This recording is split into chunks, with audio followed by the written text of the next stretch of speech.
قرآن کی تاثیر ہے. قرآن دلوں کے زنگ کو بدل دیتا ہے. قرآن کالے دلوں کو نور کے اندر تبدیل کر دیتا ہے. بے سکونوں کو سکون فراہم کر دیتا ہے. بے اطمینانوں کو اطمینان دے دیتا ہے. بے ہدایتوں کو ہدایت دے دیتا ہے. کتنے سارے صحابہ ایسے ہیں جنہوں نے قرآن سنا تو اللہ نے ان کو ہدایت دے دی,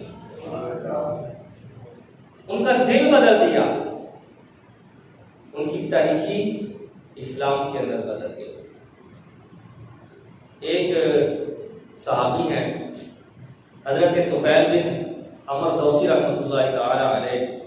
یہ اپنے قبیلے کے سردار تھے اور شاعر بھی تھے.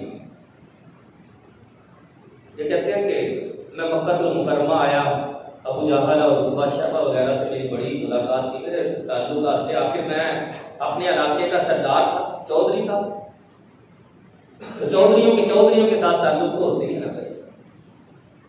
کہتے ہیں آ کر ملا ان سے, ابو جہل عتبہ شیبہ وغیرہ سے ملا, تو انہوں نے کہا یار کیا کرنے آئے ہو؟ میں نے کہا کہ جا کر آج طواف کعبہ کرتا ہوں, کعبے کے گرد چکر لگاتا ہوں. میرا دل کر رہا تھا کہ خانہ خدا کی جو ہے وہ زیارت کروں. کہا یار ٹھیک ہے, زیارت تو کر لیں گے, لیکن ایک بات ہے, ہماری ایک ریکویسٹ ہے. کیا؟ جو صحن حرم کے اندر وہ شخص محمد نامی صلی اللہ تعالی علیہ وسلم بیٹھا ہے, اس کے پاس بیٹھ کر تلاوت قرآن تم نے نہیں سنی. میں نے کہا ٹھیک ہے, میرے بڑے پکے یار ہیں یار, انہوں نے صحیح مشورے دیا ہوگا. کہتے ہیں بلکہ میں حرم میں داخل ہونے لگا تو کانوں میں بھول پھونسلی, آواز ہی نہ آ جائے کہیں, بے توجہی کے عالم میں بھی آواز نہ آ جائے. کہتے ہیں بہرحال میں جا کر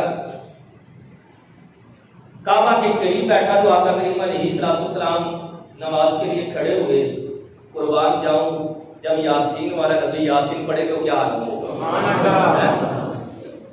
یاسین والا نبی یاسین پڑھے, کہتے ہیں کہ سرکار نے تلاوت قرآن شروع کر دی. روئی تھی لیکن تھوڑی سی آواز نا میرے کانوں میں آئی. جب تھوڑی سی آواز آئی تو بڑا لطف آیا.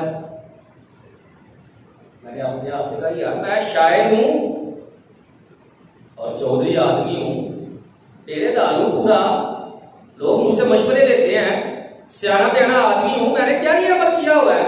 کانوں میں روئی ڈالی ہوئی ہے, آواز نہیں سنی, میں نے روئی نکالی اور آقا کریم علیہ السلام تلاوت قرآن کرتے جا رہے ہیں, ادھر میں سنتا جا رہا ہوں.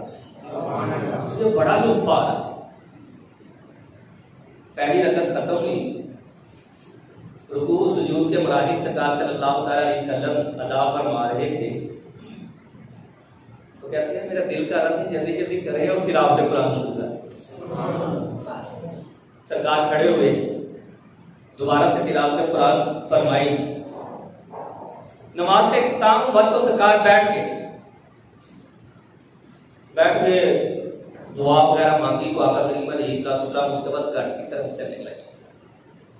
کہتا مجھے بڑا سختی سے منع کیا تھا سارے کافروں نے کہ ایک تو بات نہیں سننی, کلام نہیں سننا اور ملاقات نہیں کرنی.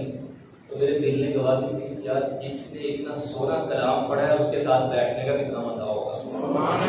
چل یار, میں پیچھے پیچھے چل پڑا. سرکار گھر میں داخل ہوئے, میرے دل کے اندر خیال ہوا آج گھر بھی تو دیکھ لوں, کہیں یہ نہ ہو کہ یہ بندہ دنیا داری ہو.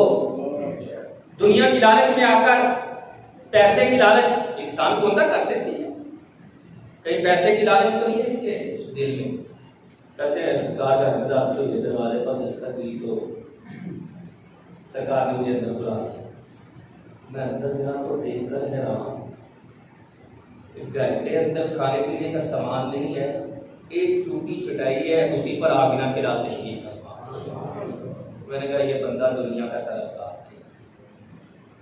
میں بیٹھ گیا قریب, میں نے اپنا سارا واقعہ سنایا کہ میں سردار ہوں, چودھری آدمی ہوں, اور میں مکے میں آیا تو اس طرح ابو جہل اور عتبہ شیبہ وغیرہ نے مجھے یہ کہا تھا, لیکن میں نے تلاوت قرآن سنی, مجھے بڑا مزہ آیا.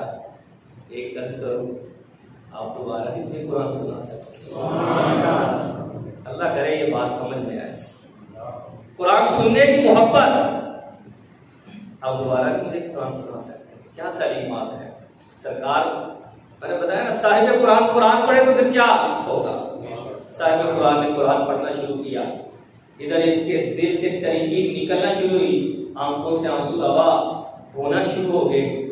جب تلاوت قرآن کے اختتام ہوا, اس کی سونے حبیب ہاتھ بڑھائے, آپ کے ہاتھوں میں ہاتھ دے کر ہمیشہ کے لیے آپ کے غلاموں میں داخل ہونا چاہتا. قرآن کی تصویر ہے بھائی. یہ سردار تھے چودھری آدمی, جب اسلام قبول کیا نا قبیلے میں واپس گئے, جا کر لوگوں کو دعوت دی. کچھ لوگوں نے اسلام قبول کیا, کچھ نے نہ کیا, واپس آ گئے. آگے رب کرے لگی سونے اپنی بابا گھر میں دل نہیں لگتا.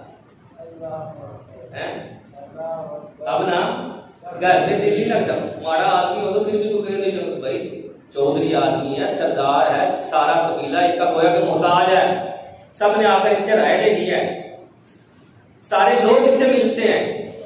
کوئی نہ ملے تو ٹھیک ہے جی, دل نہیں لگتا, کلہ آدمی ہے جی, لیکن سارے لوگ اس سے ملنے بھی آتے ہیں. یا رسول اللہ گھر میں دل نہیں لگتا, اگر آپ کی اجازت دیں تو آپ کے قدموں میں رہنا شروع کر دوں. سرکار نے فرمایا پھر یہی رہے, قرآن سیکھا. ہمارے یہاں تو سیکھنے کا ذہن نہیں نا, قرآن پڑھنے کا بھی ذہن نہیں, سیکھنے کا بھی ذہن نہیں. جو قرآن سیکھتا ہے ہم اس کو بھی اپریشیٹ نہیں کرتے نا کہ یار تو بڑا اچھا کام کر رہا ہے.